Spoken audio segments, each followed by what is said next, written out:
everyone, so I've just come with a very quick share to you.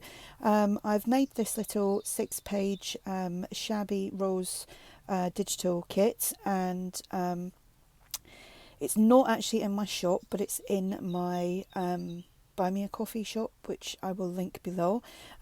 Cheap as chips if you wanted to buy it. So I'm just going to show you quickly what it is. So that's one page. Now there's the second page. So it's kind of like vintage wallpapery type thing.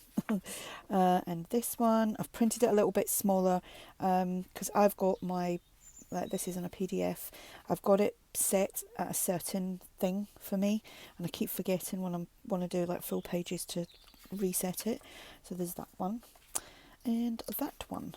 Okay, so like I said, I will put the link below, as it is not in my my normal shop, it's in my Buy Me a Coffee shop.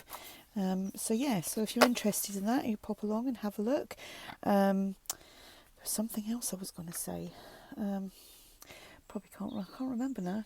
I can't remember. So anyway, the link for that will be below. If you have any questions, just ask, and thanks for watching. Bye.